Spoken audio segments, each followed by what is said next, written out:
Conversão sem arrependimento não é conversão, é convenção, está sendo só convencido. Não existe maior tristeza para Deus do que alguém ter se arrependido de se arrepender.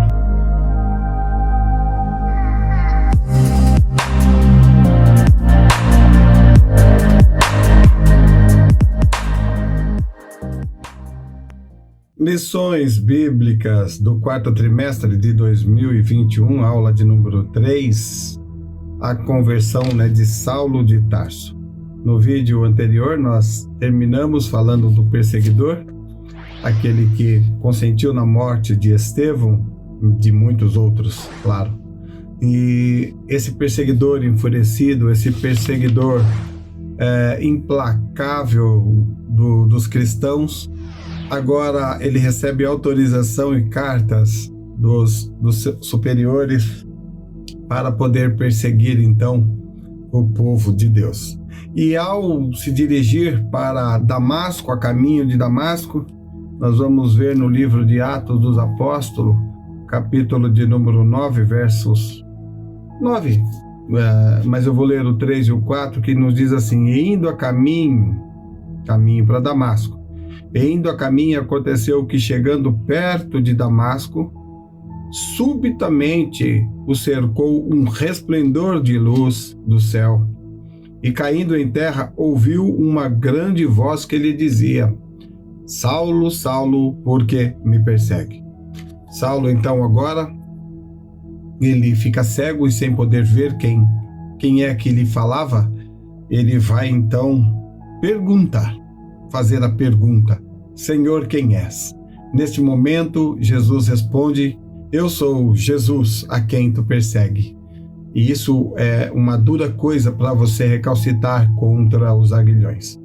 Saulo agora, então, vai ter esse encontro sobrenatural, esse encontro místico com o Senhor Jesus. Ato em que, neste momento, está acontecendo o maior perseguidor do cristianismo está convertido. Quando cai por terra e pergunta: Senhor, quem tu és? Ele se prostra ali naquele momento, porque ele está diante do domador, da fera brava, da fera que é o implacável perseguidor Saulo de Tarso. Os irmãos percebem aí que todo o tempo, nessas 3 primeiras aulas, eu estou me referindo a Paulo.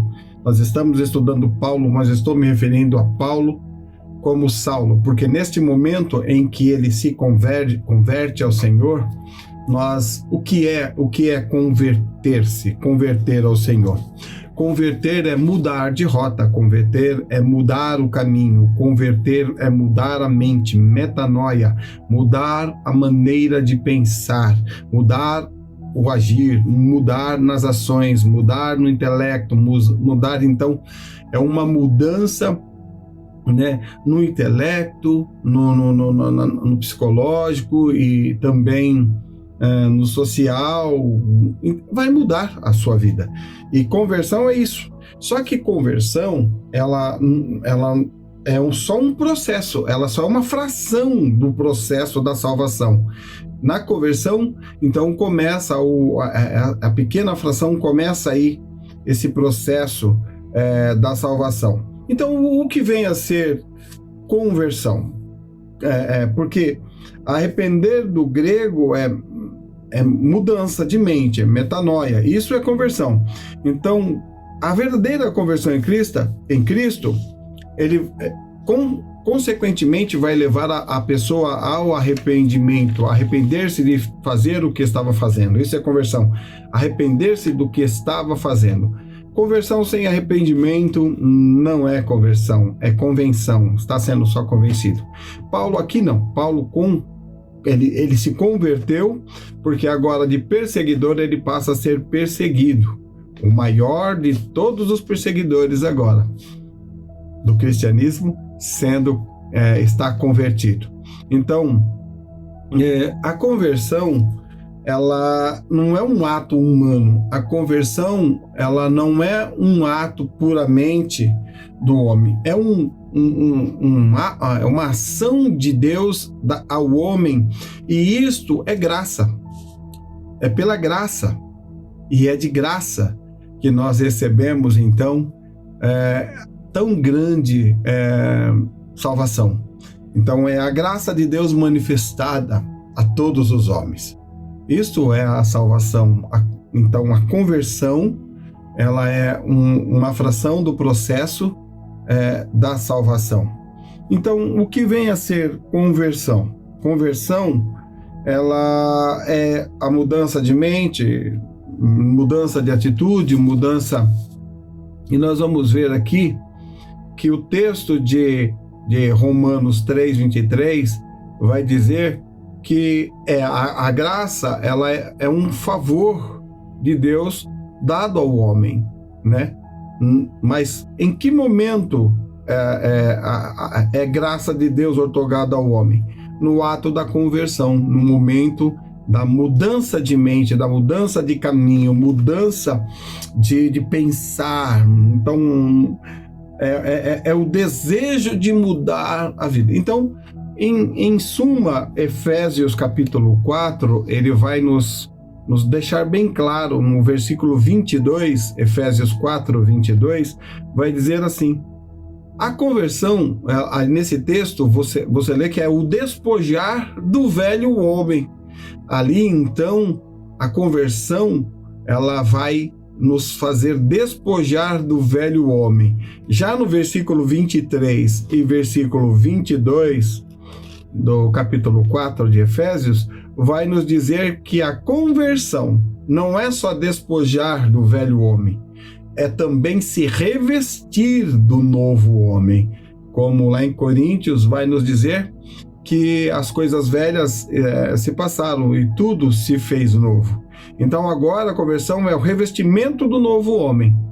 E nós vamos ver, então, que essa conversão aí não é uma atitude meramente humana, mas sim de Deus ao homem. Por isso que é graça.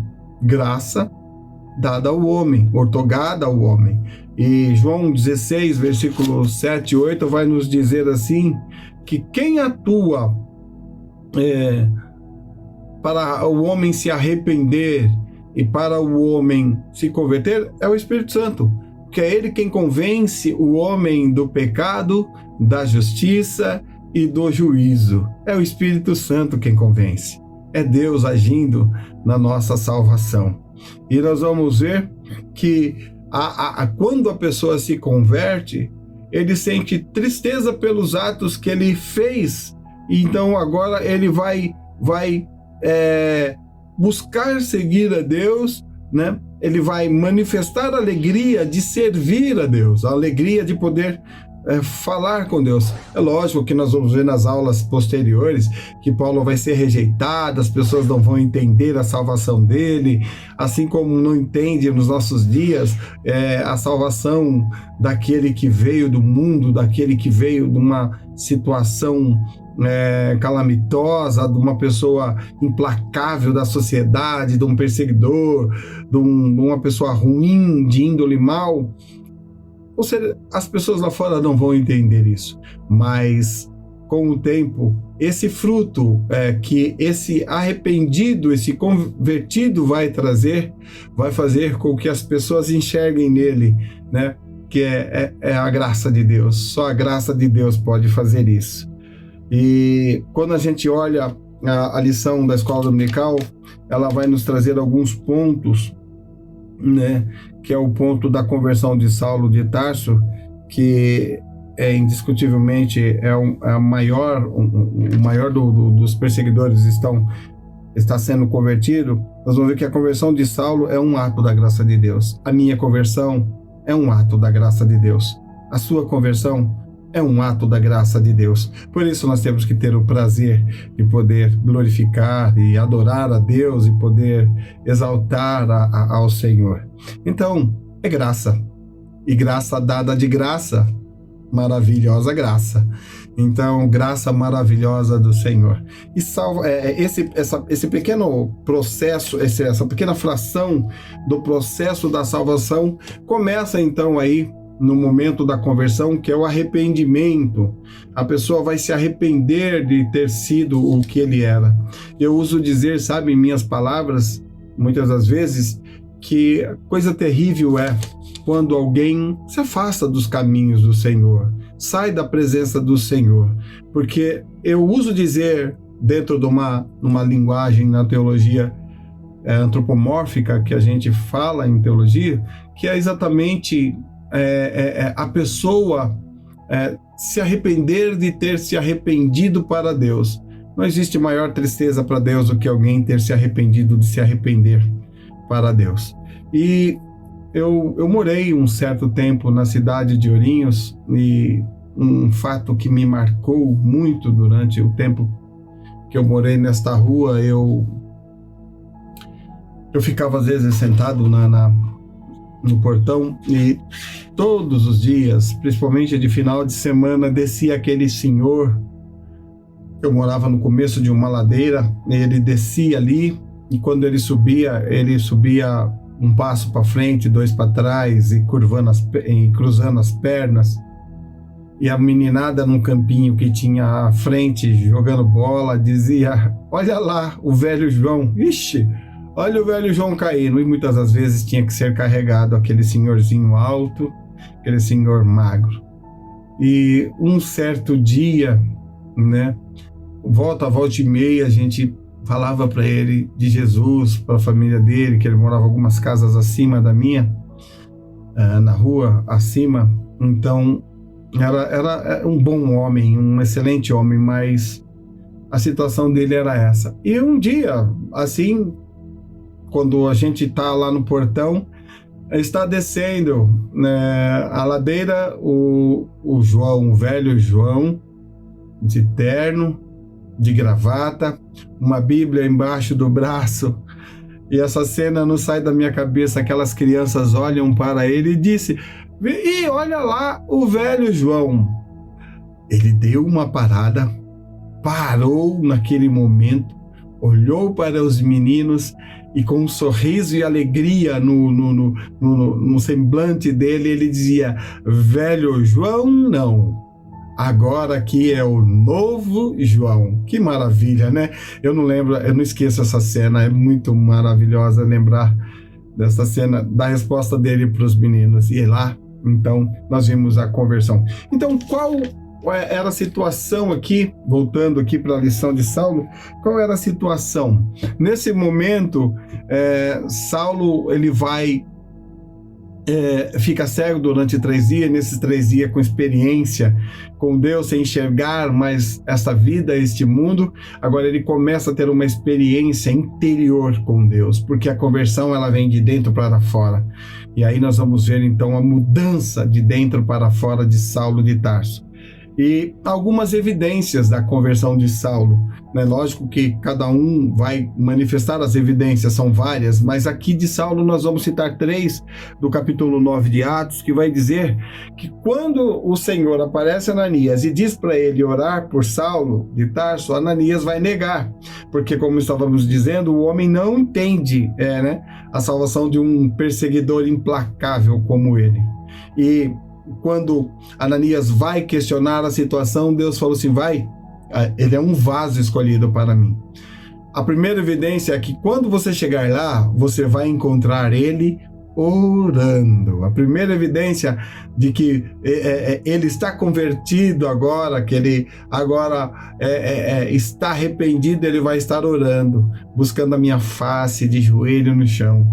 E a segunda evidência, que quando você chegar lá, você vai orar por ele vai ser curado, mas a evidência maior é que ele vai ser cheio do Espírito Santo de Deus. No versículo 17 do capítulo 9.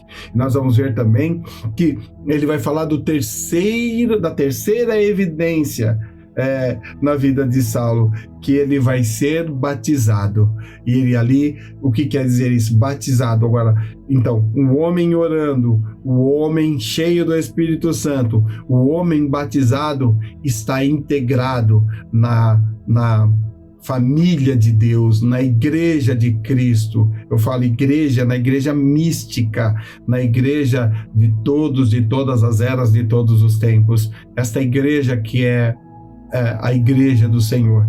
Então, a integração de Saulo na família de Deus. Nós vemos então aí a conversão de Saulo, e Tito, capítulo 2, verso 3, vai nos dizer que a salvação, ela é dada a todos os homens, porque pela graça sois salvos.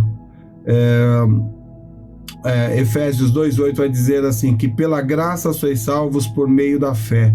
Isto não vem de vós, é dom de Deus, é o ato da graça. E Tito, capítulo 2:11, vai nos dizer também assim, porque a graça de Deus se há manifestado a todos os homens, trazendo salvação a todos os homens. A graça de Deus se é manifestado trazendo salvação a todos os homens. Que maravilha, né? O maior perseguidor do cristianismo, agora convertido. E a evidência da sua conversão, ele está orando, recebe o Espírito Santo e é batizado. Dá um joinha, contribui aí com a gente, dando um like seu aí, e divulgue esse vídeo para mais gente. Nós queremos alcançar outras pessoas. Se você puder, nos ajude. EBD fácil, EBD para todos. Deus abençoe.